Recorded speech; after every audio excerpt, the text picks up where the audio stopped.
Capítulo 32, Alice.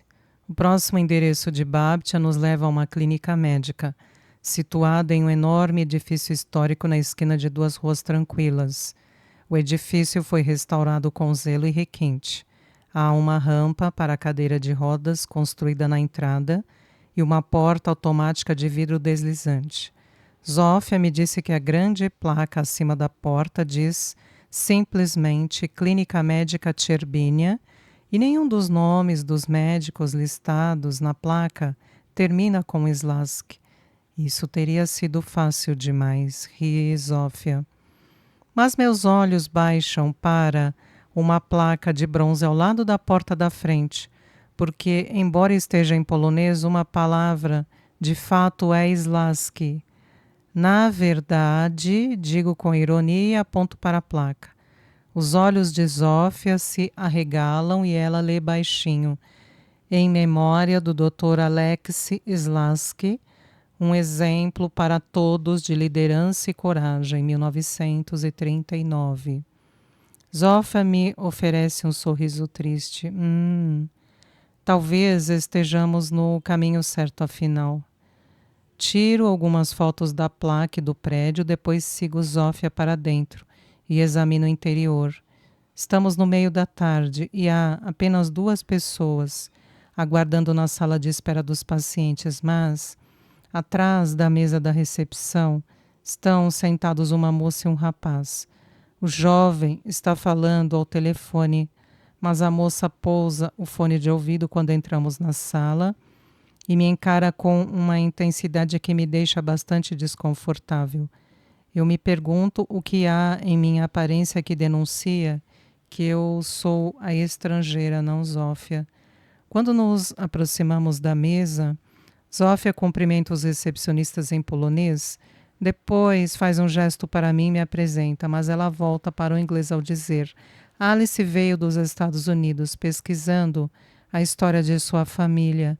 Acreditamos que Alexei Slask pode ter sido seu bisavô. Na verdade, isso não é possível. A jovem interrompe Zófia e nos dá um sorriso educado, mas de desculpas. Por que você diz isso? Zófia franze a testa. Bem, Alexei Slask era meu bisavô e minha avó era sua filha única. No início, não tenho certeza se devo ficar desapontada ou confusa, mas rapidamente eu fico confusa e decido esclarecer. Sua avó era Emília? Os olhos da mulher se arregalam, então ela admite com cautela: sim, ela é. Bem, digo, e meu coração começa a acelerar quando percebo que encontrei uma conexão para alguém que está de verdade na lista de Babtia. E a recepcionista disse: não era. Então, Emília está viva. Isso é fantástico. Eu de fato esperava que pudéssemos rastreá-la. Talvez devêssemos conversar em particular, murmura a jovem. Ela se levanta e faz um gesto em direção a um corredor. Por favor, sigam-me. Ela fecha a porta atrás de nós quando entramos em uma pequena sala de reuniões. A mulher ainda está oferecendo o mesmo sorriso educado, mas cruzou os braços sobre o peito e seu olhar se estreitou um pouco. O que exatamente você quer de Emília? Ela me pergunta diretamente. É dinheiro? Ah, não, digo balançando a cabeça. Eu não quero nada dela, apenas contatá-la. Thomas Slask era irmão dela e era meu avô. Agora, a sugestão de suspeita no olhar da mulher se torna mais pronunciada. Eu de verdade sinto muito, isto não é possível. Eu dou a ela um sorriso confuso e começo a contra-atacar com: com certeza. Não sei de onde você está conseguindo suas informações, mas Thomas Slask morreu em 1942. Ela me interrompe com gentileza. Eu troco um olhar confuso com Zófia. Estou bastante certa disso. Visito o seu túmulo com minha avó às vezes. Mas lembranças vêm à tona em minha mente. Penso nos abraços gentis do meu avô e na forma como suas raras gargalhadas podiam iluminar uma sala. Ele estava mais vivo do que qualquer pessoa que eu conheço. Apenas por causa da maneira como jogava os braços ao redor da vida, como se estivesse com frequência em busca de uma oportunidade de fazer a diferença ou de dar amor. Mas esta jovem não sabe disso e ela está olhando para mim com franca solidariedade agora. Thomas não é um nome incomum na Polônia, nem Slaski. Acho que você buscou a família errada. Mas sua bisavó era Julita, certo? Zófia pergunta. Sim, mas não tenho certeza de qual é a confusão. Mas sei que entendemos bem os fatos, diz Zófia. Eu mesma fiz a pesquisa da história da família. Alex e Julita Slask eram, em definitivo, os pais de Thomas Slask, nascido em 1920, e ele é o avô de Alice. Bem, me desculpe, retruca a mulher. E ela está um pouco na defensiva agora, mas também não estou enganada não sobre isso. Estou ficando um pouco desesperada a esta altura, por isso tento uma abordagem diferente. Qual é o seu nome? Eu sou Lia Truschen.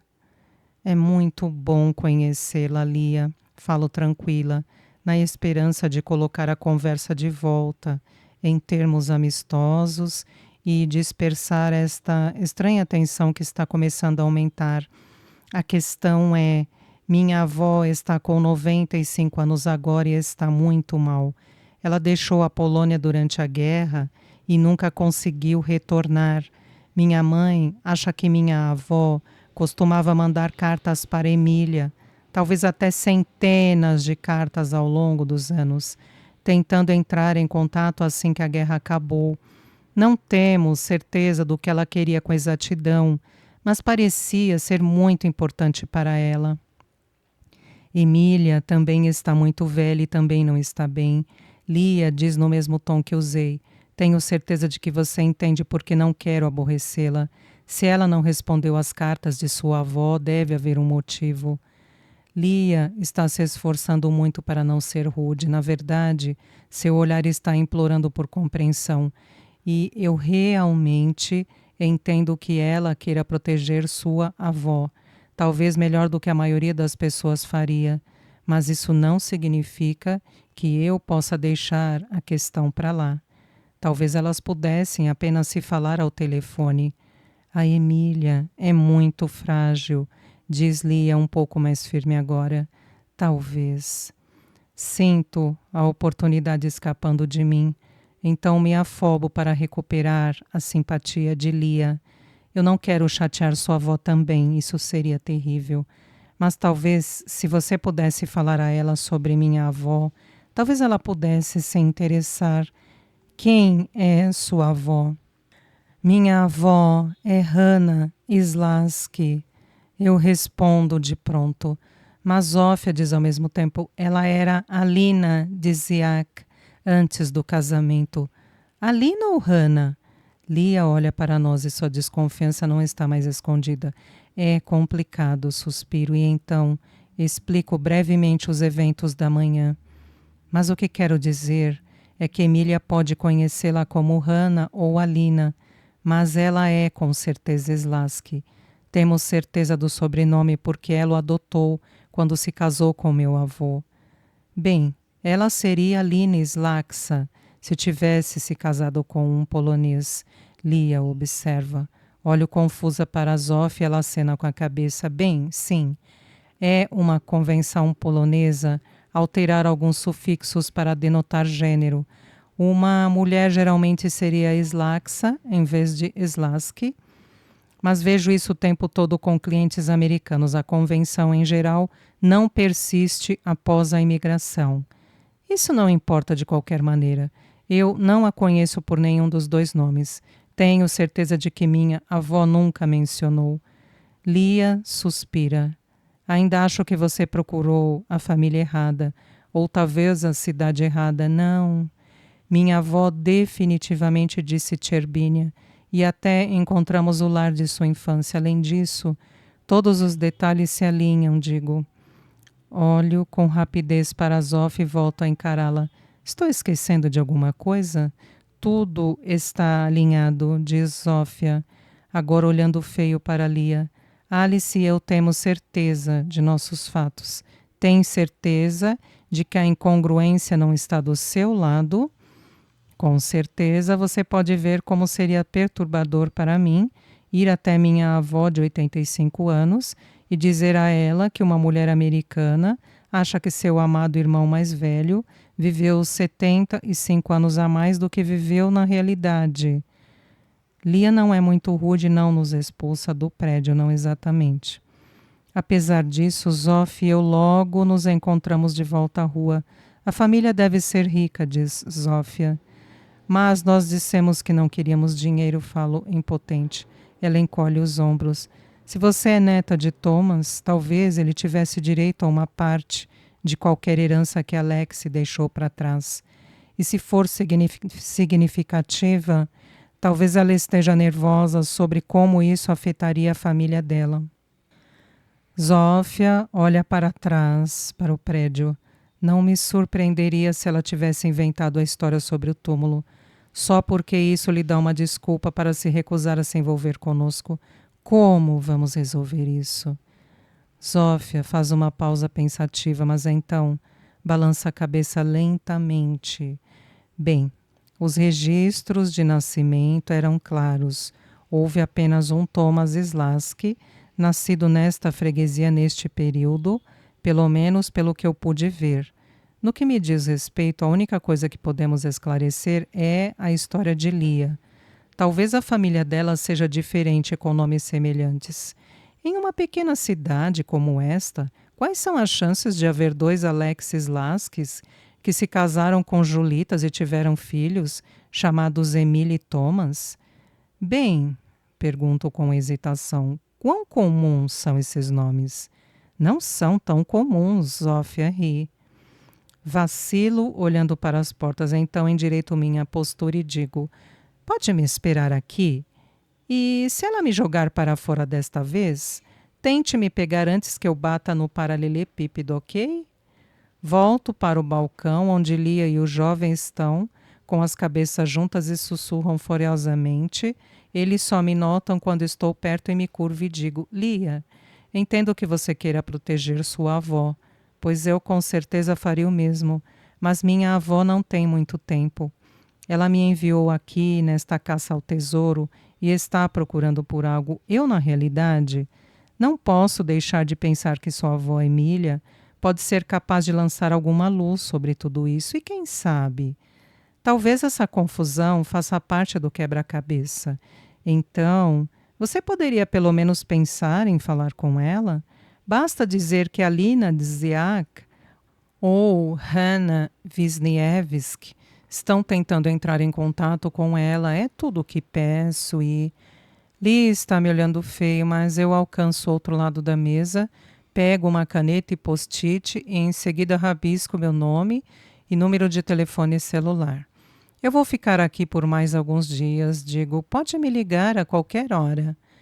Lia hesita, mas como sustento o seu olhar, ela enfim concorda.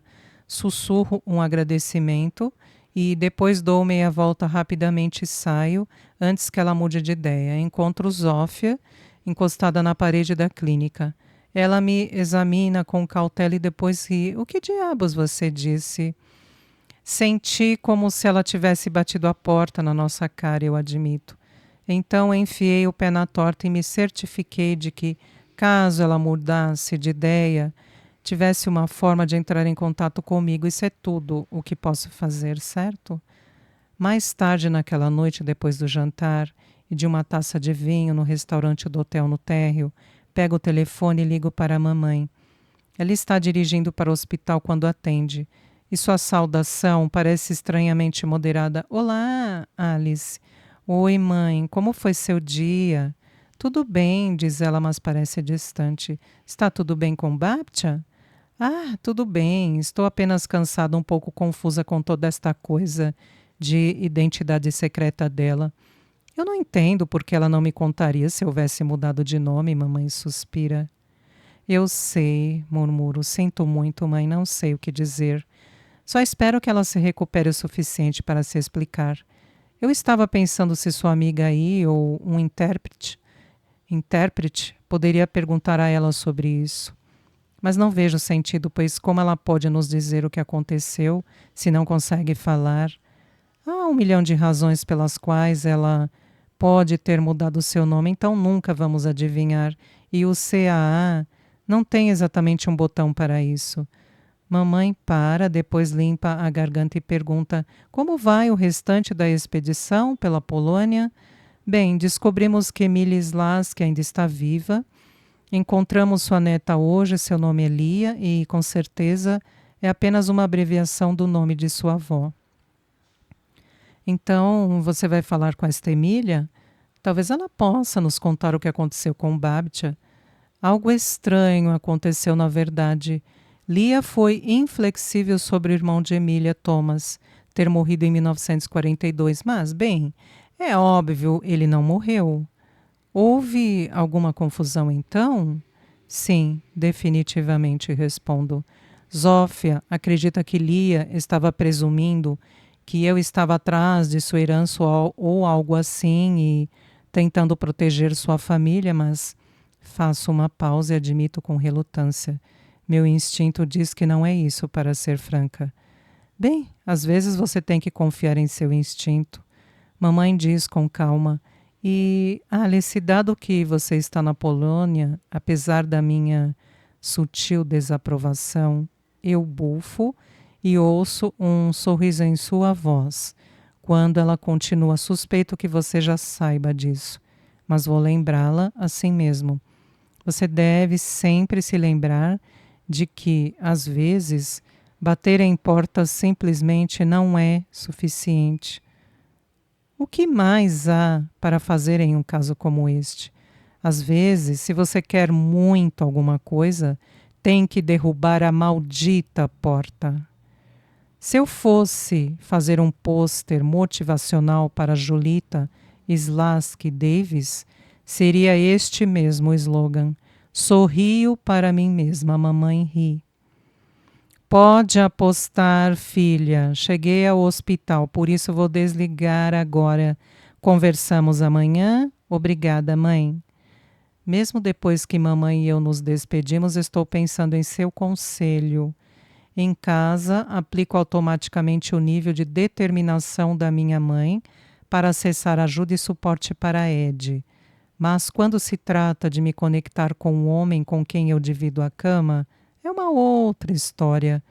Por que não forcei a tensão com Wade ao máximo nos últimos anos?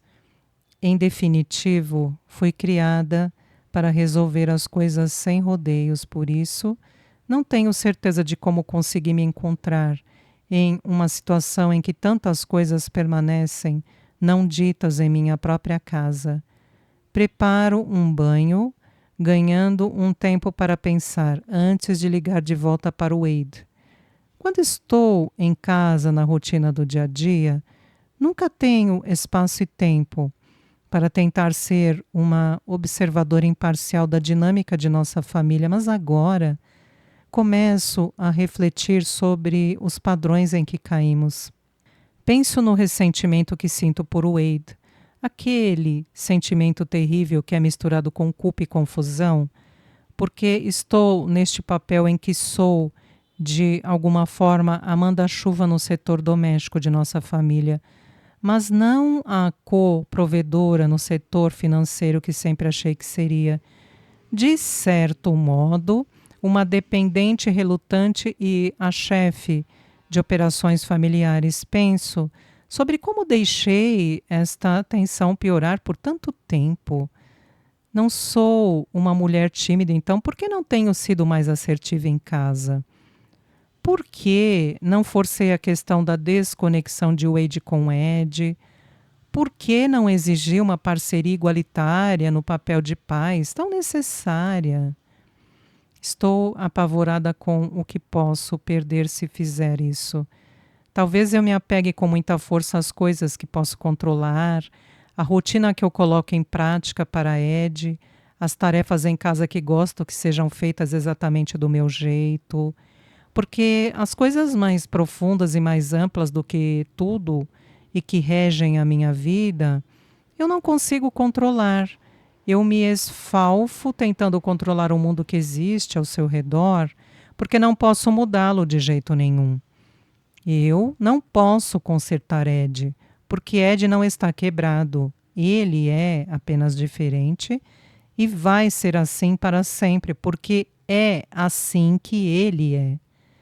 Minha vida sempre será assim, provavelmente até a velhice, porque Kali vai crescer e sair de casa, mas Ed nunca viverá de forma independente.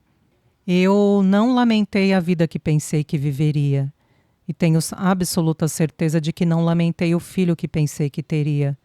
Continuei aceitando o filho que de fato ganhei, que é exatamente o mecanismo de enfrentamento oposto ao que meu marido aplicou à situação. Afundo um pouco mais na banheira, as lágrimas enchendo meus olhos, enquanto sou atingida por uma onda de anseio tão intensa que isso é tudo o que posso fazer para ficar onde estou. Minha vontade é correr para o aeroporto e voar para casa agora mesmo e pegar o Wade e as crianças em meus braços e mantê-los todos tão perto que eles nunca possam escapar.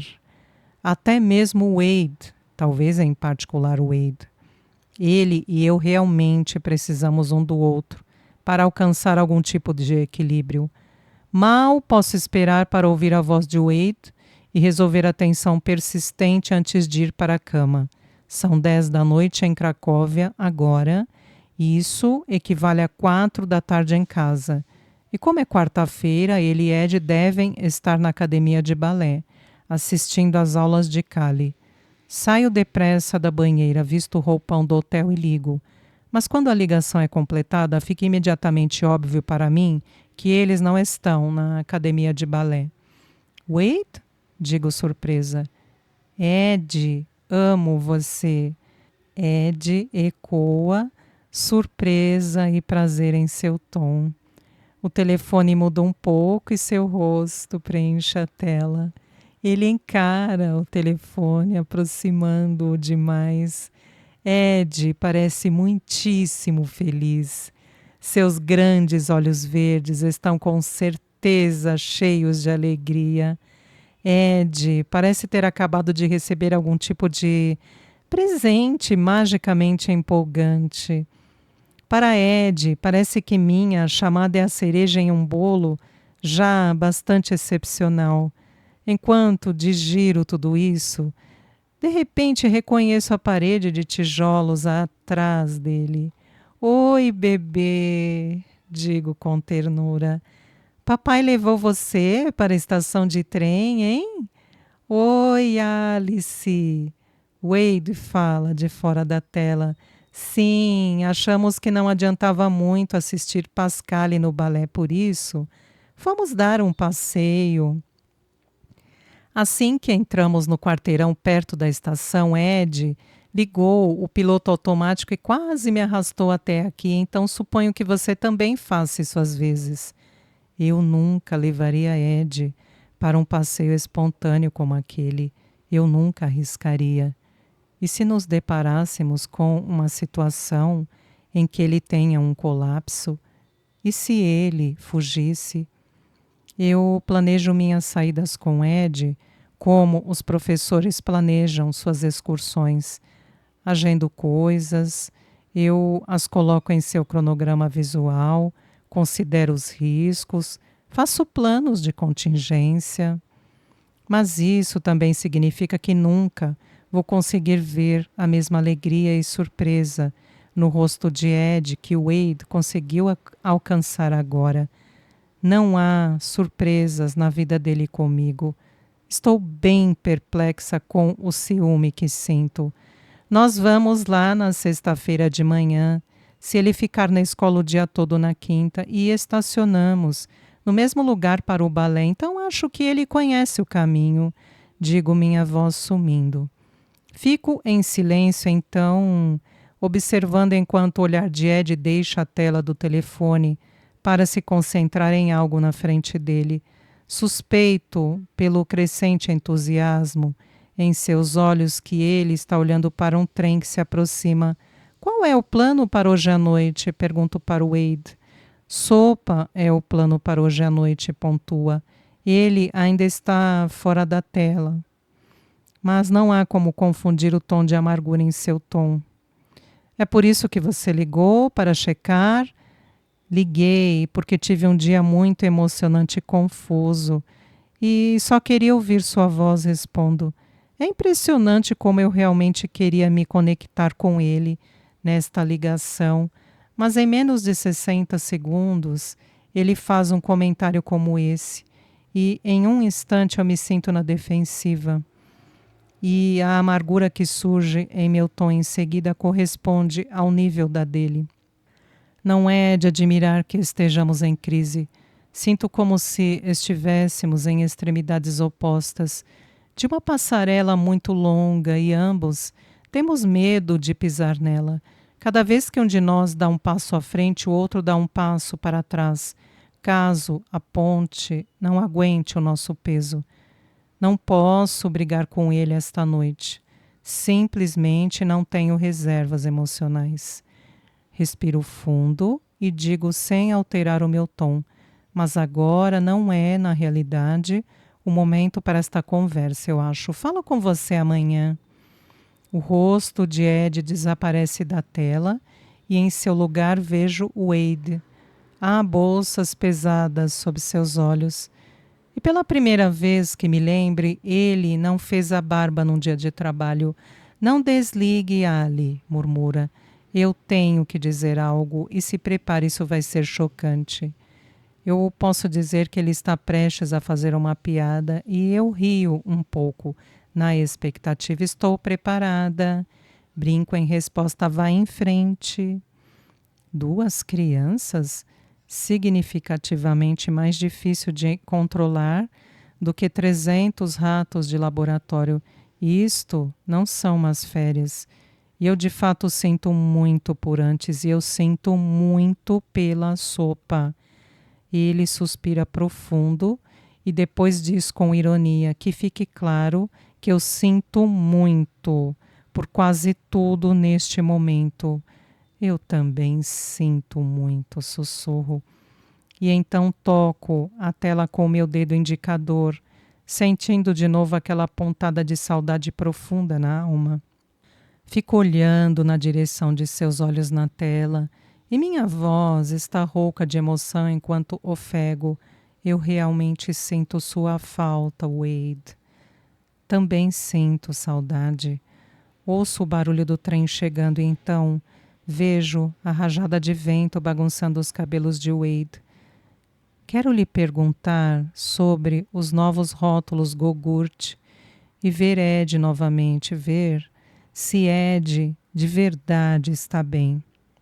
Mas é evidente que não é a hora de falar, porque Wade tem que gritar ao telefone enquanto o trem se aproxima.